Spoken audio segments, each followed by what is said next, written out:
Assalamualaikum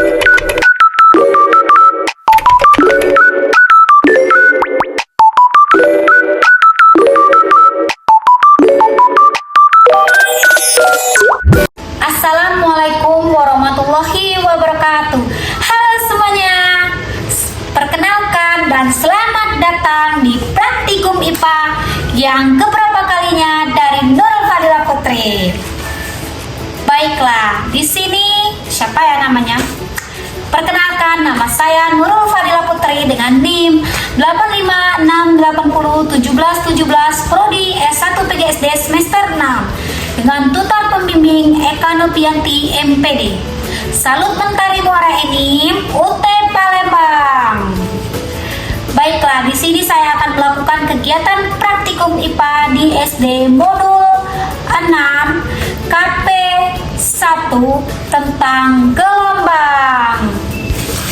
Baiklah, di sini saya akan memberitahu kalian dalam kehidupan sehari-hari banyak sekali kita mengenal gelombang. Ada gelombang suara, ada gelombang cahaya, ada gelombang air.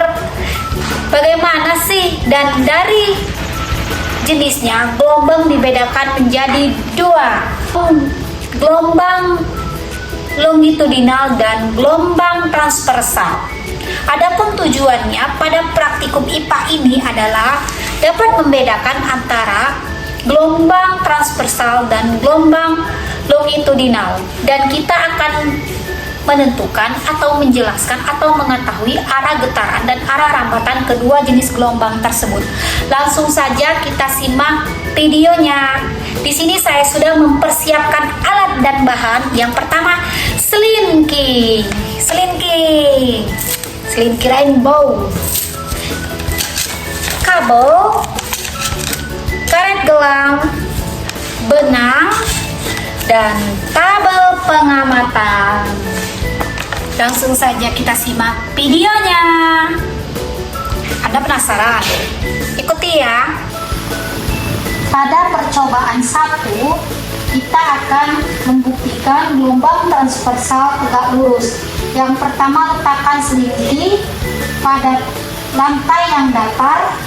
Kedua, pegang ujung selinki, 2 orang memegang ujung selinki, dan rentangkan selinki, jangan terlalu kencang, dan gerakkan selinki ke kanan dan ke kiri yang dilakukan oleh 1 orang saja.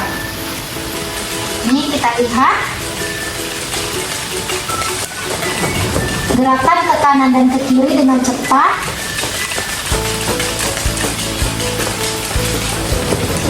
Bagian selinki membentuk seperti puncak dan lembah. Nih kita lihat seperti puncak dan lembah.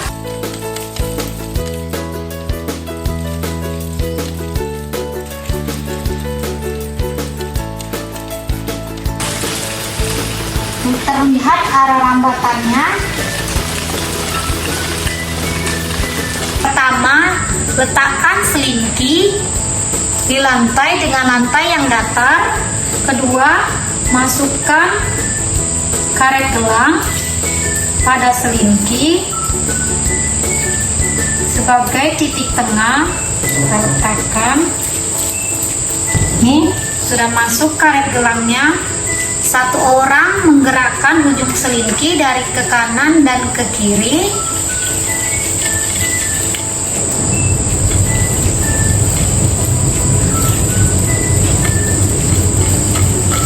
Dengan cepat secara berulang. Perhatikan gerakan karet gelang di tengah selinki ini ya.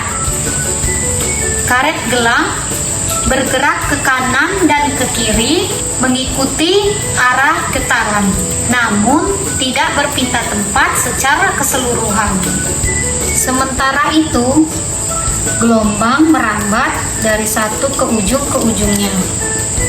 Dari percobaan ini dapat disimpulkan bahwa gelombang transversal memiliki arah getaran pada karet gelang yang tegak lurus pada karet gelang yang tegak lurus arah gelombang. Titik-titik pada selingki hanya bergetar di tempat. Sedangkan energi gelombang yang berpindah dari satu ke ujungnya. Selanjutnya kita pada percobaan ketiga kita menggunakan kabel listrik. Rentangkan kabel listrik di lantai yang datar. Kemudian dua orang memegang ujung kabel listrik dan kita akan gerakkan ke kanan dan ke kiri. Kita lihat tidak ada getarannya, tetapi kabel listrik bergerak saja seperti biasanya. Tidak tampak gelombang yang merambat sepanjang kabel. Kabel hanya ikut bergoyang pada bagian yang digerakkan saja tanpa membentuk pola puncak dan lembah pada selingki. Dari percobaan ini dapat disimpulkan bahwa tidak semua benda dapat menunjukkan arah gelombang transversal. Kemudian sifat elastis diperlukan agar gelombang dapat merambat. Kabel listrik yang kaku tidak dapat menyatukan gelombang dengan baik. Beda dengan selingki yang lentur dan ringan. Ini adalah percobaan yang keempat. Kabel listrik akan kita beri karet gelang di tengah.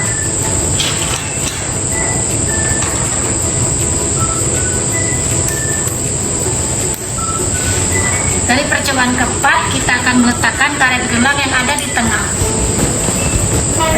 Letakkan kabel di tengah, kemudian rentangkan kabel dan masukkan karet gelang sebagai satu pinnya. Satu orang menggerakkan ujung kabel ke kanan dan ke kiri. Saat kabel digerakkan, karet gelang bergerak, tetapi tidak memperlihatkan gelombang transversal. Pada bagian digerakkan saja, sedangkan pada bagian lain hampir tidak menunjukkan gelombang yang jelas. Hal ini menunjukkan bahwa kabel listrik lebih berat dibandingkan dengan selingki, sehingga energi gerak tidak dapat merambat secara efisien.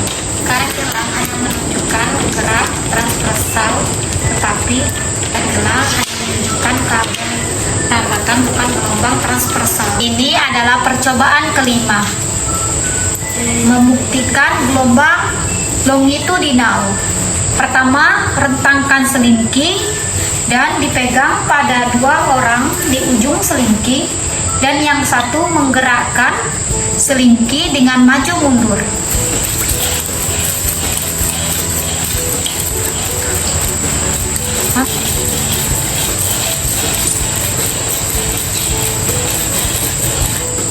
Terlihat pada bagian selingki yang merapat dan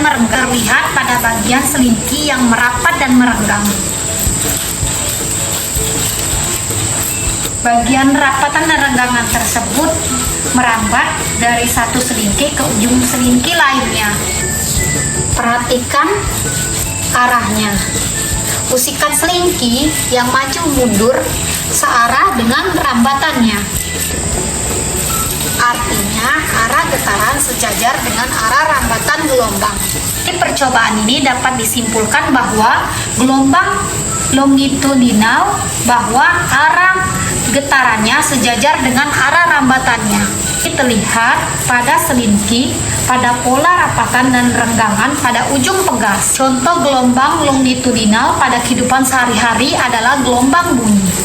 Baiklah, dari percobaan ini dapat disimpulkan bahwa perbedaan antara gelombang transversal dan gelombang longitudinal ada pada arah getarannya, di mana gelombang transversal itu tegak lurus, sedangkan gelombang longitudinal adalah sejajar. Demikian video dan percobaan dari saya. Lebih dan kurang saya mohon maaf. Wabillahi taufiq wal hidayah. Wassalamualaikum warahmatullahi wabarakatuh.